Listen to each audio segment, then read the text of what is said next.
Praise the lord, హల్లెలూయా. క్రీస్తు శిలువ ధ్యానములు 42వ రోజు వీక్షిస్తున్న మీ అందరికీ నా హృదయపూర్వక వందనములు తెలియజేయుచున్నాను. పరిశుద్ధ గ్రంథము నుండి లూకా సువార్త 23వ అధ్యాయము 48వ వచనం. చూచుటకు కూడి వచ్చిన ప్రజలందరూ జరిగిన కార్యమును చూచి రొమ్ము కొట్టుకొనుచు తిరిగి వెళ్ళిరి. ఆయనకు నెలవైన వారందరూ గలిలయ నుండి ఆయనను వెంబడించిన స్త్రీలను దూరంగా నిలుచుండి వీటిని చూచుచుండిరి. ఆమెన్, హల్లెలూయా. యేసయ్య శిలువలో ప్రాణం విడవక ముందు కొన్ని సూచనలు, ప్రకృతిలో మార్పులు జరిగాయి.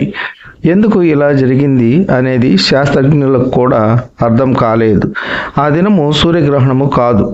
దేవుని ఉగ్రత 3 గంటల వరకు చీకటి కమ్మెను. సూర్యుడు అదృశ్యమాయెను. గర్భాలయపు తెర నడిమికి చినిగెను.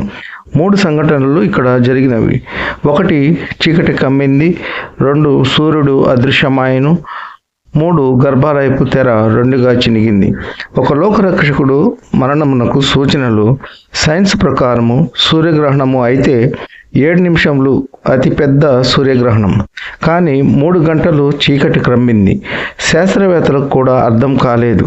యేసయ్య నిజమైన దేవుడు, లోకరక్షకుడు.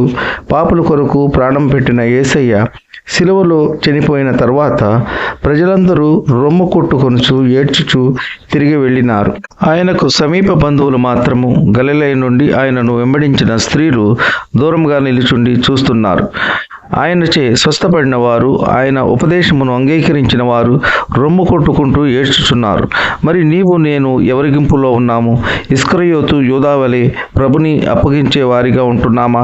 లేక యేసయ్యను చూచి రొమ్ము కొట్టుకుంటూ ఏడ్చేవారిగా ఉంటున్నామా? ఒక్కసారి మనలను మనము పరీక్షించుకుందాం. ఈ కొద్ది మాటలు దేవుడు దీవించును గాక. ఆమేన్. విన్న వాక్యము దీవెనకరంగా ఉన్నట్లయితే లైక్ చేయండి, షేర్ చేయండి, సబ్స్క్రైబ్ చేసుకోండి. మీ సహోదరుడు Kola Daniel. God bless you.